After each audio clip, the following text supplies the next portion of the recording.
Hey everyone, welcome back to another latent-based lightning pod. This is Alessio, partner and CTO at Decibel, and I'm joined by Swix, founder of Small AI. Hello, hello. Today we are joined by Mitesh and Thomas from Positron AI. Welcome. Thanks, Sean. Thanks for having us. Good to be here. And also special shout out to Maxime from DFJ for putting us in touch. So I don't know which of you want to go first, but both of you have a background in some of the top chip companies in the world. I think mostly Lambda Labs, but also a little bit of Grok. How do you find your way to Positron? What's sort of like the founding thesis and the founding story?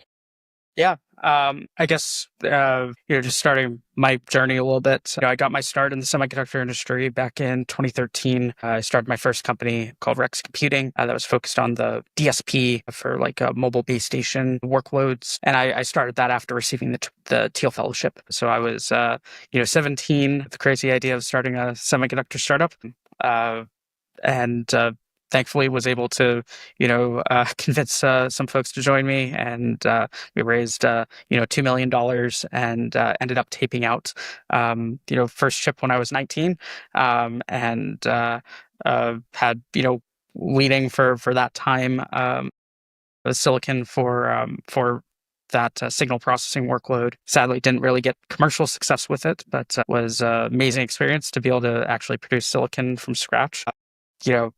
After that, I worked on a couple cryptocurrency ASICs before joining a friend startup called Lambda that I was principal hardware architect at, and built out the first couple data centers for Lambda Cloud. And that's where I had the opportunity to work with Mitesh. I actually was the one that introduced him to Lambda originally, that had him join before I was an employee there. And Mitesh and I have been housemates and just very good friends for over a decade. After my stint at Lambda, I wanted to get back into actual semiconductors, and so I joined Grok, the company with a Q, and I was there as a director of technology strategy for 2 years, and then in early 2023 decided to leave and start Positron. And I originally tried to recruit Mitesh to be CEO of Positron back then. He was growing Lambda crazily at that time, so I was actually CEO of Positron for the first 18 months or so, and finally was able to bring Mitesh over, and he joined at the beginning of this year as CEO,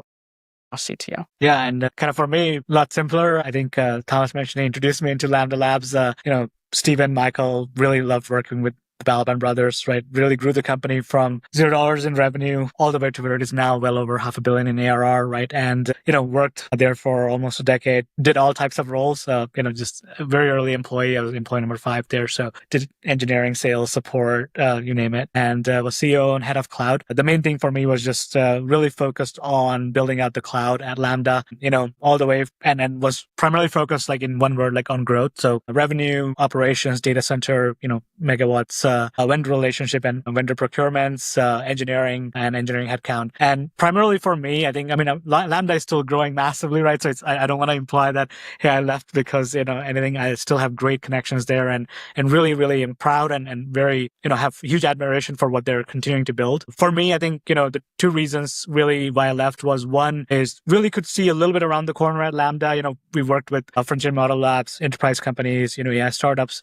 was seeing how the model architectures were growing, the requirements around memory architecture, memory requirements, capacity, and bandwidth, and really wanted to get to contribute in an underlying technology stack. Lambda is a great company built on cloud services layer. Really wanted to work on the underlying compute that will power kind of the generations of the future. And then second thing was, my background is chemical engineering, so study fabrication, really wanted to get back into the silicon space and build that out. So joined in this year itself, January 2025, I was talking to Thomas in December. I had my first kid in November end, and Thomas was like, well, you already had one major change. Why not make it 2 major changes in your life? And decided to join in. So that's a quick summary of the background. Yeah, pretty amazing. Also very unusual to have it's kind of like a handover of CEO that you've been trying to recruit for a while. That's a fun story. But we could go technical. Alessio, I think I said that. Yeah, I was curious if you guys thought about sticking to the software side at all, or if you were busy looking at all the software improvements and you thought that was kind of like a logo maxima that was kind of capped and you thought the hardware had to be rebuilt, or was it just a matter of, we have experience in the space, we think we have a unique angle, we should just go do this? Yeah, I would say for me, I've always been a hardware guy. I started tinkering with electronics when I was like 5, 6 years old. While I programmed a bit as a kid and in school, I was always so much more interested in physical things that could actually burn or blow up in my face. So I think the natural sort of gravity, but also just looking at the actual application space itself, being a huge believer in, the capabilities and future growth of this industry, the biggest limiting factor for that being, distributed at scale. The quote of, the future's here, it's just not evenly distributed yet. I think that the limiting factor for that is, the cost and from both, dollars and power perspective for deploying these applications. And so starting the company was really focused, how can we get the best performance per dollar and performance per watt for these workloads? And with my experience on, going all the way back to my DSP work to, the time at Lambda, et cetera, seeing that the kind of way that the whole industry had been going for the decade before ChatGPT was not really going and optimizing for the right things to what transformer inference really needed, because that the actual real underlying hardware or the underlying algorithms have very different hardware requirements than what was needed for CNNs and the first wave of our modern machine learning explosion. So it was seeing that everyone else was focusing on the wrong things. They were just trying to have more and more flops when memory bandwidth, memory capacity were the real bottlenecks. And then that realization that, hey, everyone that has been focusing on that is like completely missing these sort of neglected parts of computer architecture and processor design that thankfully I got exposed to through my career. Yeah, and for me, I'll keep it kind of one-liner. The bitter lesson, right? Compute really has been the driving force for a lot of just amount of compute, and the way you can make it efficient has been the driving force for a lot of modern improvements. This is not to say, I mean, I personally don't believe the software at local maxima. I think it's more around our backgrounds, what we are good at. That's obviously the driving factor there. And many people that are doing amazing work on model improvement sides, both on small and frontier edge model, we're seeing it today. But really, like what the bitter lesson has taught us is like the more amount of compute you can provide, the better it is for all the people that are working on software to drive in more utilization, to drive more intelligence from it. So yeah, that was for me, it's still the case. It's like, how can you just drive more compute in the world, both from flops, memory, and deployment perspective? Cool. Yeah, no, that's great. And I know you touched on some of this, but maybe this is a good time to talk about what you guys are doing that is unique, and maybe contrapose that both to, NVIDIA AMD kind of traditional ones, as well as Grok. Obviously, you work there, Cerebras, and then there's kind of like the long tail of all the other GPU alternatives things. But just give people a lay of the land of like what's working, what isn't, and what you guys are doing differently. Yeah. I guess I'll actually share my screen just to cover a couple things at a high level that can set the stage a bit. Surprising how many clicks it takes to share your screen. Yeah, it's amazing. We're on the verge of AGI, and we still can't get presentations or calls to work properly. Yeah, so just to show here, some of the viewers here may be familiar with roofline plots, but this is pretty abstracted way to be able to look at one of the key differences between really convolutional neural networks and transformers. More specifically, trying to focus in on them at inference time. Yeah. So this is showing operational or arithmetic intensity as a fraction of the over the performance. The real key thing here that this is showing is that in the top right corner here is an example of one of the most compute bound problems you could have of doing your inner product matrix multiplication for CNN, where depending on the exact parameters can be anywhere from 500 to 1,000 flops for every byte that actually needs to be moved. And on the other side of this chart, you have the case of a transformer, where when you're actually doing attention, or really just any case where you're fundamentally doing matrix vector multiplication rather than matrix multiplication. And in that case, you are now actually completely memory bound. For every step in the sequence that you're doing, you're now having a 1-to-1 ratio of flops to bytes that have to be moved. And so in that case, the really big realization at the beginning of Positron was, hey, this looks a lot like when you're doing Quam 256 in a mobile base station for LTE, just in terms of what actually needs to be moved. And the systems built for doing that, namely utilizing FPGAs and specialized DSP chips for that, have extreme focus on the memory system and the ability to actually saturate whatever DSP compute elements you have and be able to feed through at that 1-to-1 memory to compute ratio. And if you look at sort of traditional big iron compute systems, the last major compute platform that had that balance of memory to compute ratio was the Cray 2 supercomputer. So, we're pushing, 40 plus years of computing development, that has been focused on just providing more and more flops, just raw math compute capability, while not balancing that by actually having memory scale in the same way. And capacity and memory bandwidth. Yeah. I'm really mainly talking on the memory bandwidth side here. But yeah, this was like the key thing that we saw. Like, okay, everyone had been optimizing for the CNN portion of the workload. And the other thing I should point out here is when you're doing training for transformers, you're also in this very compute bound case. In the case when you're doing training, that what is matrix vector in inference, because you're generating one token at a time and you're just appending that to your KV cache. In training, you already have the full sequence of, whatever you're feeding in from a data set perspective. So that gets to be a matrix and it is compute bound. But it is this particular case of transformer inference that is just massively memory bound. Can I also just spell out that this also applies to Grok and Cerebras and other sort of big chip companies, right? Yeah, I mean, this is just fundamental to the algorithms. Right. I mean, just because most people are familiar with NVIDIA H series, so I just wanted to clarify. Yeah, I mean, this really is kind of hardware agnostic from the perspective of the operational intensity of the algorithm. The way in which different people approach that, and I would say Grok, Cerebras, and others have tried to say that, hey, we're providing more memory bandwidth, but typically that comes at a massive trade-off of then not having the memory capacity. I'll get to the kind of the memory technology in a second, but the very quick thing I'll just throw up here is just trying to visualize the difference between matrix and matrix vector. And so when it comes to like the actual memory accesses that happen, when you're doing a matrix multiply, the simple way to say this and doesn't take into full effect the tiling and more complexities there, but the simple high school math version of this would be, for every element in matrix B, you get to reuse the same element in matrix A when you're then making matrix C.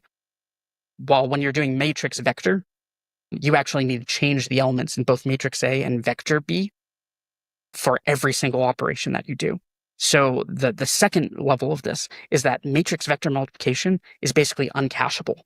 When you're doing transformer inference, matrix A is the weights of your model. And so if you're talking about model weights that are tens of gigabytes, hundreds of gigabytes, now going into terabytes of memory, you're not going to be fitting that in any on-chip cache. And so even if you had perfect cache prediction, it just won't work. And so a lot of the memory architecture decisions of the past few decades just go completely against what you need for this workload. So fundamentally kind of getting to Positron here, what we're showing here with, A100 and H100 is that sort of in NVIDIA's absolute best case scenario for an H100, for Llama 70B here, they're able to achieve about 29% of the theoretical memory bandwidth in a device. So you pay for 3.35 terabytes per second memory bandwidth for an H100. And in practice, you're only actually getting about a terabyte per second. And the A100 comparison here is interesting because in most of these cases, percentage of theoretical memory bandwidth actually has gotten worse generation over generation. And we'll see exactly where Blackwell ends up. But all indications are, even though they, more than doubled the theoretical memory bandwidth going from Hopper to Blackwell, the actual percentage of theoretical that you can achieve is again going to be less than the previous generation. And really what Positron's whole mission is about is getting absolute maximum memory bandwidth utilization possible. And so our fundamental architecture is enabling us, today with hardware that we're shipping right now to be achieving, 93% of the theoretical memory bandwidth of our device consistently across all use cases. So you can see that this degrades in the NVIDIA case as you scale up the number of concurrent users, but you would see the same degradation as you scale the context length or scale the model size. Our architecture, the key things is that we have, our core compute elements are designed to be optimized for one-to-one flops to memory bandwidth, so we can actually feed and completely saturate our device.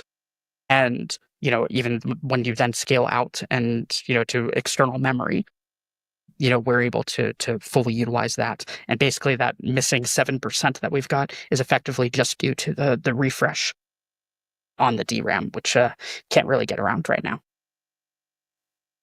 So, what that actually results in is like today we're, able to achieve about, 70% higher performance than NVIDIA with the cards that we're shipping today, significantly lower power and price point. Yeah, that's and just to reemphasize, this we're actually shipping. Yeah, so. I think the question I was asked around like the difference between not the NVIDIA but the alternatives, like that's a big thing. It's like we got to market shipping within 15 months of founding of the company with only the seed round raised, and again are now planning our next generation of silicon within 18 months of the first generation. So like we are not only matching NVIDIA on the speed of performance and performance per dollar and performance per watt, where we're really trying to outcompete there, but also coming up with the generations of the product because they're setting the pace, they're the trendsetter, right? So we're keeping up with that, which is kind of classic, going away from the case of a lot of silicon and ASIC companies of the past decade, where they've taken 3 to 5 years to really get out a product in the market, and then taken another 3 to 5 years to get the second product in the market. I want to talk about the technical achievement, but actually this is an operational achievement, right? The fact that you've been able to ship. What's your secret?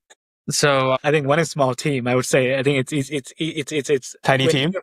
Like I think the part I wanted to say with small team is like with small team you're forced to focus on applications that you want to ship out. And for us, from day zero, it was about accelerating the linear algebra of matrix vector map, and second of all, look, from a marketing term, we call it like falling within the NVIDIA ecosystem. But like from both of our past experiences, I can tell you that most of the silicon providers, whatever technology they might come up with, or whether it's good or bad, I think the biggest hurdle has been actually really convincing people to use it, because there is always change of workflow of how they integrate into their existing inference work systems or engineering ecosystems, whether that's, figuring out some compiling the same model again, or some kind of backend system which is complicated, doesn't scale out. And for us, like we were from early days, we really focused on getting a product out in customers' hands so that we can actually show proof of concept and show really our architectural, like memory architecture and the silicon architecture working, and showing that performance improvements. And then second was, on the same point, making it easy for people to really work those systems without really having to change any of their engineering workflows. So, basically what that means in actual world is, when we say part of the NVIDIA ecosystem, what it means is we basically take the raw binary weights output from when you train your model on an NVIDIA GPU, you get a .pd.safe tensor file that you upload on Hugging Face.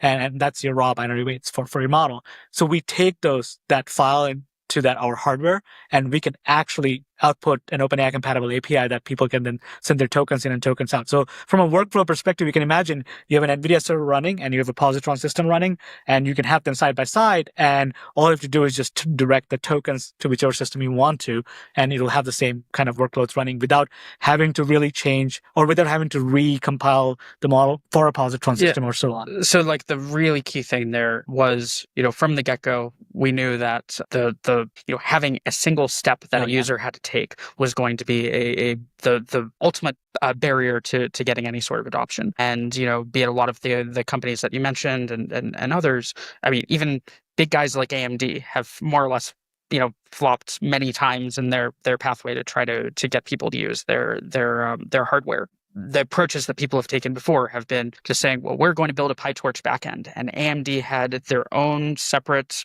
non-mainline PyTorch distribution for years. That was always 6 to 9 months behind any new PyTorch releases. But I would say AMD's done an amazing job catching up in the past, 1-2 years, but still you have so many other libraries and functions in the PyTorch ecosystem which just aren't built around being able to work with AMD, and it makes a lot of people's workflows basically fall flat. And that's before you get into the mess with drivers and everything else in the ROCm side of things. So you have that on one hand, and then you have others like Intel was trying to push one API for Gaudi and all of their other stuff.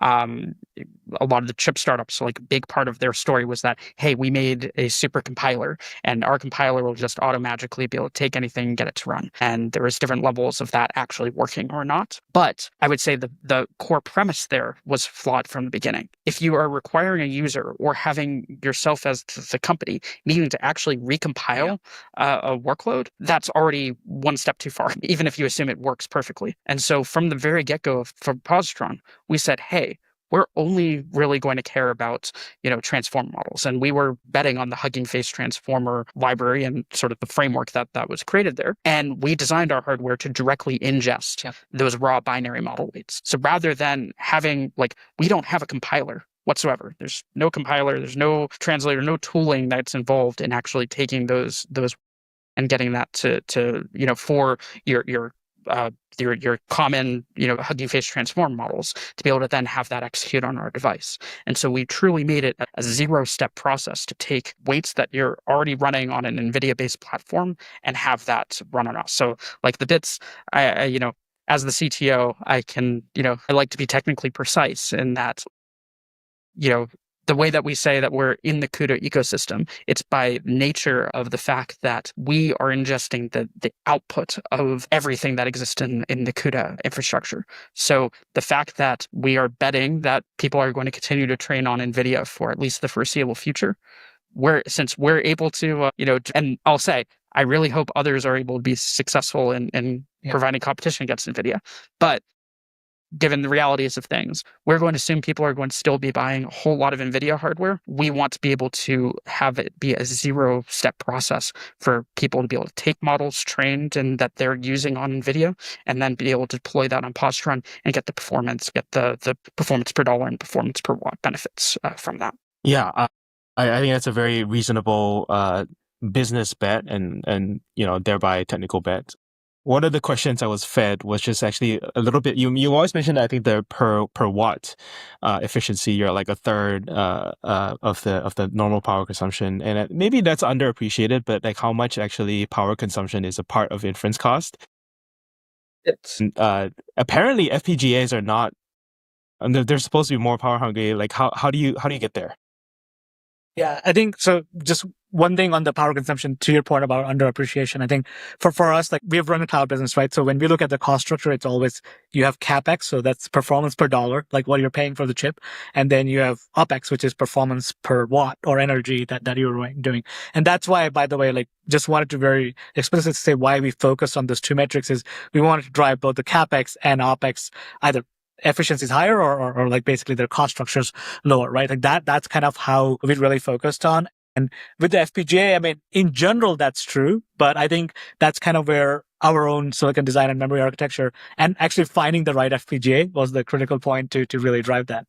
I would just say that it really depends on what application use case. If you're comparing an FPGA power to a cell phone, then the FPGA is a lot more power. But our cards are only using 150 watts. Yeah. So it's really, how you're using it, where it's being used, et cetera. I'll say, FPGAs traditionally have had 3 or 4 main areas. One, you're using them, internally, typically in a semiconductor company as a prototyping vehicle for, whatever custom silicon you want. 2, They got very popular in the HFT space to be able to design algorithms and maybe I should explain FPGAs for people that don't know, but FPGA stands for Field Programmable Gate Array. It's basically the abstract way to think about it is it's a special type of chip that you can kind of think of as being a sea of transistors, and you can actually program and re-flash the device to have different wiring connections of it. That's not an actually technically factual statement, but it's the easy way to think about it. So FPGAs can enable you to take any chip design that you have and you can implement that on the FPGA, and rather than having to tape out with great expense and time and everything, you can try out those designs on the FPGA at very low development cycle cost and time. That being said, that FPGA, in order to simulate like one gate that you would have in a normal piece of silicon, is using an order of magnitude more gates to simulate that. They are inefficient from that standpoint, but I would really be pointing back to what I was making before of that, everyone else has been focused on that 500 to 1,000 flops per byte world. And they are that imbalanced that we can use an FPGA that was not designed for doing this workload. Like that hardware is very general from that perspective, but implementing our unique architecture on that, we're able to get these huge efficiencies because we're focused on that specific transformer memory bound use case. Yeah, and it kind of reverting back to your question about like how did we launch so quickly? Like, I mean, relying on FPGA was the way that we got a product out so quickly. With our next generation, it's going to be a dedicated silicon where the inefficiencies of FPGA, such as just the brute force specs on both flops and memory capacity, memory bandwidth, where those are lacking compared to the latest GPUs or things like those, will all be addressed, will be improved upon, so much so that our next generation silicon will have the highest memory capacity by almost 4 to 5 times than more than any of the existing silicon at that point of time. So we are going to be coming out with our ASIC in like later 2026. It will have more memory capacity than any other silicon in late 2026 or in 2027 actually. And so that's kind of where we are showing that, hey, with our architecture, we can run it even on an FPGA this fast and provide those perf per dollar and perf per watt. So imagine when dedicated for a system designed for that architecture, how much more we can perform there and show performance. Yeah, I think like the really key thing is like in terms of flops, we have about 20 teraflops of technically it's FP19. It calls it TF32, and I don't want to give them credit for having a very misleading. So in NVIDIA's TF32 number format is a 19-bit number format. They just call it 32-bit because it's closer to FP32 in precision than BF16. So they just said, why not just double the number? I'm exaggerating a little bit, but it's a 19-bit format TF32. We have that as our number format in our FPGA, which gives us better precision in our actual multiplication, which gives us, a lot of benefits from a quality of result perspective. But, our FPGA is literally, 20 teraflops versus about a petaflop on each one. And we're still providing about 70% faster token generation rate. So, it kind of goes to show that the flops that NVIDIA spends so much silicon area on and so much power and everything else is not well utilized. For transformer. For inference. Again, those flops are needed for the training side, which is why when you're using the same chip across the board, like that's kind of where we see our opportunity into the inference efficiencies that we're driving. But yeah, I will say for our second generation product, we're, in the petaflops of compute range and everything else. It's, to go back to your original question of how did we do it so fast? Small team, not much sleep, et cetera, et cetera. But, a core element, like just philosophically different, is we decided, hey, we can actually use FPGAs for doing this because our architecture is so unique and targeted to this problem in a very different way than other approaches. What's the penalty, so to speak, to go from FPGA to ASIC?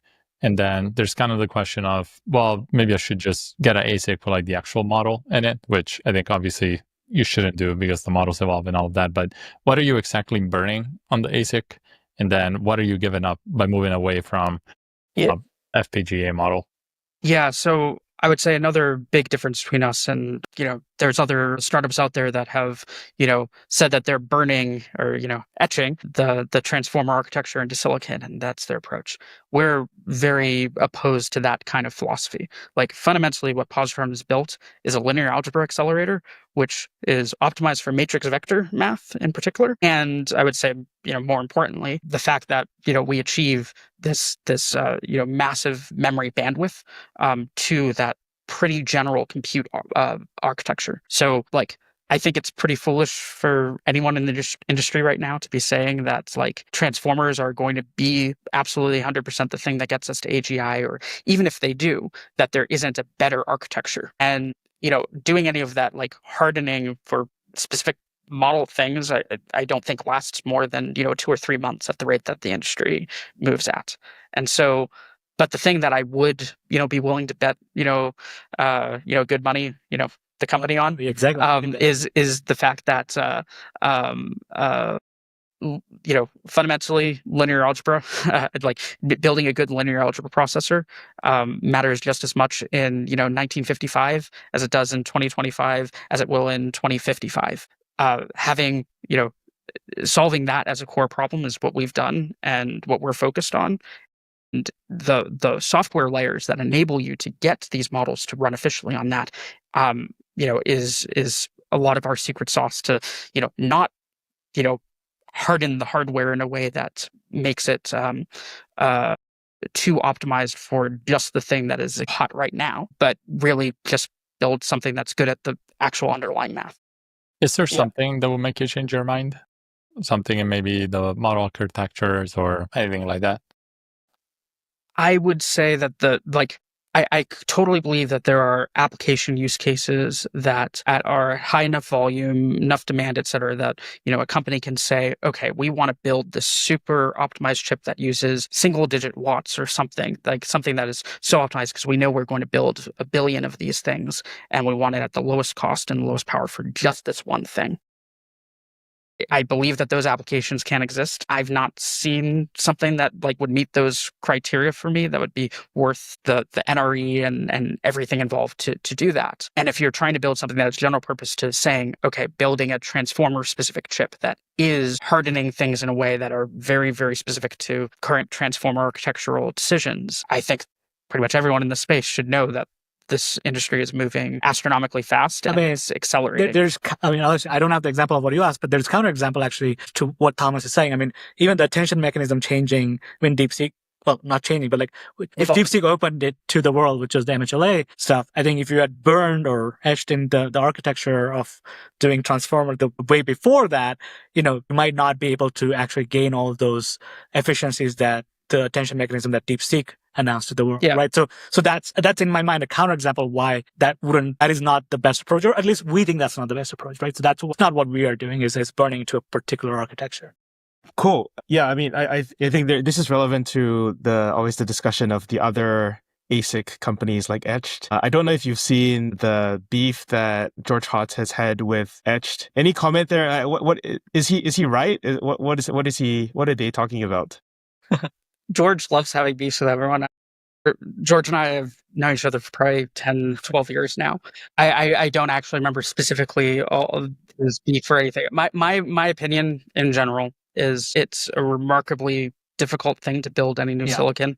And I know I've met, the Etched guys as well. They're cool guys, and I respect them tremendously for building a company and tackling a hard problem. I think that I would disagree with the idea that you should be hardening in that way. And I would say I'm skeptical of how much optimization you can even get with those things. That wouldn't be putting you in a crazy restricted corner. But I'm looking forward to seeing what they develop. Like, I'm a technologist. I want to see cool things in the world.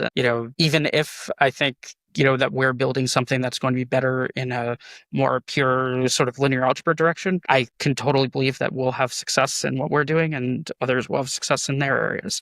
I would say the same thing for any other company. Like, I would say just in my talking with, the founders and people in all of the different semiconductor, startups trying to go after NVIDIA. Success for any one of us is a success for all of us. Like anyone that can like take a little tiny chink in NVIDIA's armor is, a great win for eventually Goliath not collapsing. I mean, the reality is NVIDIA is going to have a very, very good decade ahead for them. And the market is growing so fast that all of us in the space trying to take them on can be very happy with, very, very small wins in the space. Not a huge fan of that particular argument. I am not, but obviously that's just. I think the other way, the way I like to present that one is actually, and it's not even just trying to be nice or anything. It's just really like, look, the markets are growing so massively, and when certain inference applications will come out, they'll be at such a big scale that people will want to minimize costs, right? Because inference is what drives revenue, so that's actually driving true margins for companies. So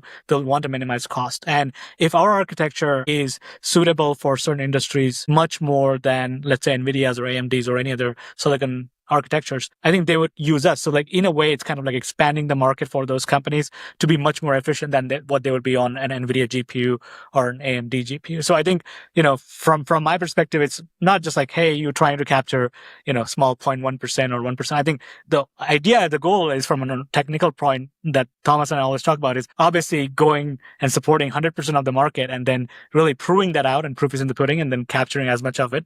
But you have to start somewhere, and we're starting somewhere, which is, okay, we're focused on this really, where we think today are the primary inefficiencies in AI inference workloads, and really solving them and showing that for it. Thomas said that, we are accelerating matrix vector. It doesn't mean that we can't do matrix.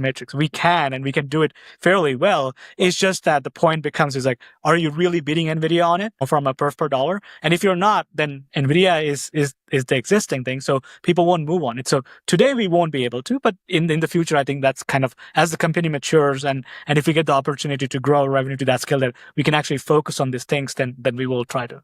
And I would also just say from like that competition scale, like again, I'm very hopeful that many people come out to market with great pieces of silicon. I would say from a competition angle, the key thing that everyone should really be looking at to measure success fundamentally comes down to revenue. You can announce the greatest piece of silicon. It could be have all of the right specs, etc. But I'm a big believer in capitalism and, the invisible hand. And that's like the companies that everyone is trying to sell to, the companies that are building the future grand applications that we're all going to be using. They have all either raised money or they've generated, their own revenue, and they have dollars, and they're going to commit those dollars to the infrastructure providers that actually generate value to them. And so the biggest thing that everyone in the market, I think, forgets when they hear so-and-so company has raised a huge amount of money.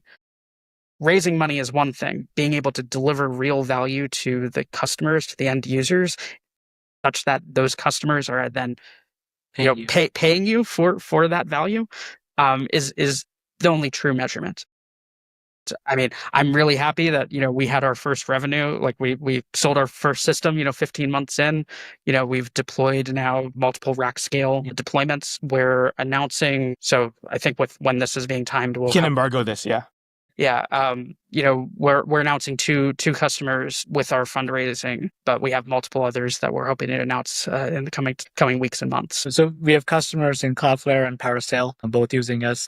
Cloudflare because of performance per watt kind of a story. Like, they really love the fact, look, they have data centers at the edge in metropolitan cities, right? So they can't really scale out the power that much. So they want to maximize performance for the given amount of power that they have. So that's kind of where they're really working with us. And then Parasail, which is, much more focused on performance, raw performance, because they're an inference as a service company, right? So that's kind of where they're targeting us. And then by the time this comes out, I think we'd have our fundraise announcement done.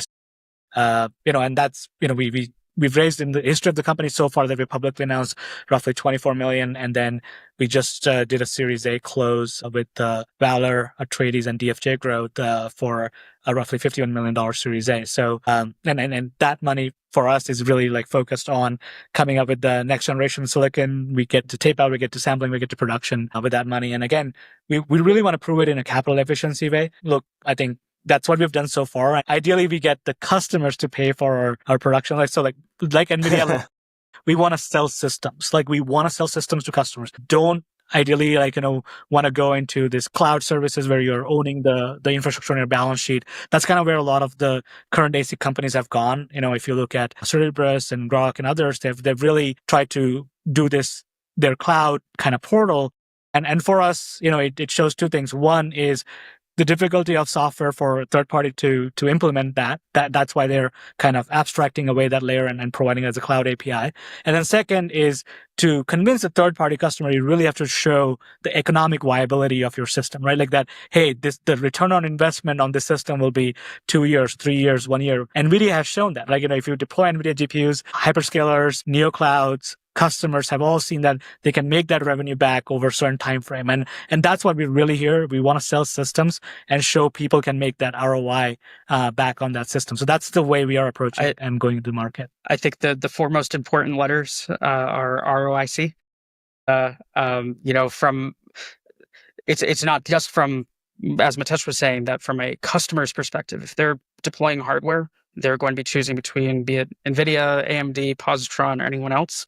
They're looking at it from an ROIC perspective. To also, from our side, we don't want to go and raise hundreds of millions of dollars. Like we had the opportunity to raise, many times more than what we raised earlier. I was adamant, like we raised originally a $12 million chunk and then about 10 million afterwards to get us to the point that we are today. And it was because I want to raise as little as possible to minimize dilution, and because I feel that companies that just raise huge amounts of money typically don't spend it very well. And I have as a really key metric for our success is how efficiently we can actually deploy that capital to creating real value that we can then provide to customers. Yeah, amazing. I love that messaging. One thing I wanted to double check, and then we can sort of wrap it, is another way to phrase it is that a lot of the other folks are focusing on pre-fill optimization, and because of the linear algebra and sort of general matrix math capability, you will just decode a lot faster.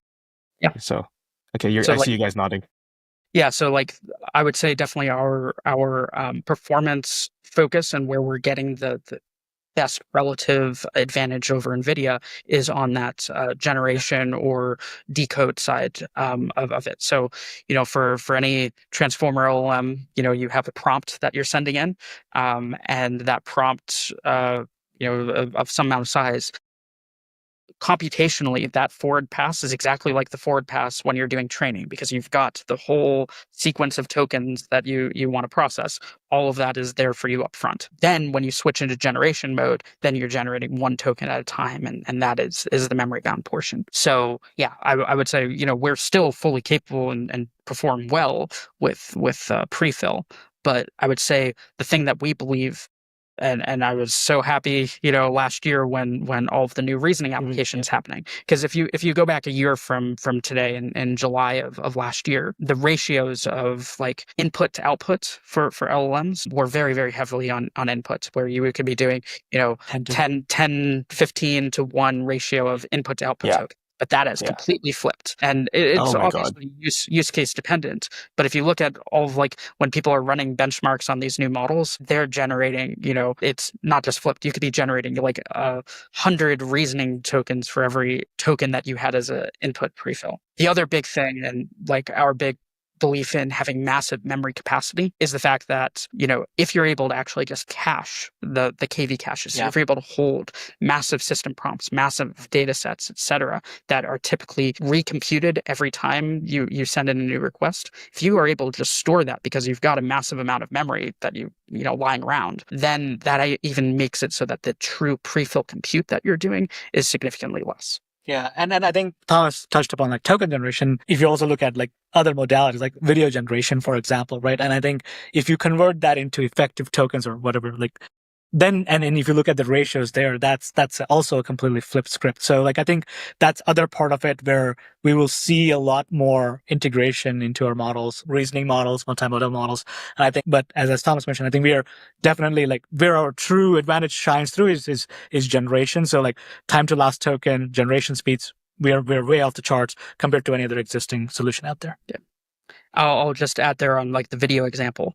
The other exciting thing to see over the past few months, year, has been that a lot of things have actually been moving away from diffusion to being pure autoregressive transformers for image and video generation. So like the latest, so VO3 and since ImageN 3 on Google's side have been pure autoregressive, moving away from diffusion. The latest, I'm not sure we knew that. the Athena model from XAI on image generation side is pure autoregressive transformer. The ChatGPT image gen, that's pure autoregressive transformer. And so all of those cases are now, diffusion could be extremely compute bound because you're generating all of your pixels. You're doing compute on all of them simultaneously. But when you are in autoregressive mode, that is back to this 1-to-1 bytes to flops ratio, which is where the second part is like when it comes to video, like literally right now, the rumors, estimates I've heard is that like for the 8 seconds of, VO3 image generation is, around, 800,000 to 1 million tokens. So if you think, if you're just ballpark of saying it's 100,000 tokens per second generated, the actual input prompt to that video model is hundreds of tokens, maybe, if that. So that ratio is just absurd when you get into modalities beyond text. And that being said, I do think bringing in video and then saying, okay, I want a new version of it, like the ratios will always adapt and it'll be different for different applications. But I think the key thing everyone needs to remember, everyone calls this generative AI. I'm going to say it may be reductionistic, but that's generative AI. Hey, generation is a lot more important than that prefill. Awesome, guys. This was great. Any call to action? I'm assuming you're hiring. You just raised a new round. What type of people are you looking for? Yeah, I think that's a big call out. I mean, we are a small team, 27 people right now at this moment. We are definitely heads down working on our next silicon, right? And as with any silicon, looking into hiring great, verification engineers, design engineers, silicon folks that have experience, N5, N7, N3 obviously is very relevant to us from process nodes perspectives. Really looking to get that team ready to be testing, verification, emulation, and then when we actually get the tape out in hand, really running quickly to system integration. So that's kind of the big part of it. Other part that I really do want to call out and not forget is the software engineering side of things. I think we've done well with the small team, and the approach we have taken is really, really good. We've bet on the Hugging Face transformers. We do want to make sure that we are keeping up with the multimodalities of the different models that are coming out. Obviously, as I said, like we are accelerating matrix vectors, so we're really good for transformer inference, but it doesn't stop us from supporting other model types as well. And so we really want to build a very rounded software engineering team as well. So looking forward to hiring that. And we folks around the United States. Yeah. So we are a remote distributed company. We do have, a few offices right now.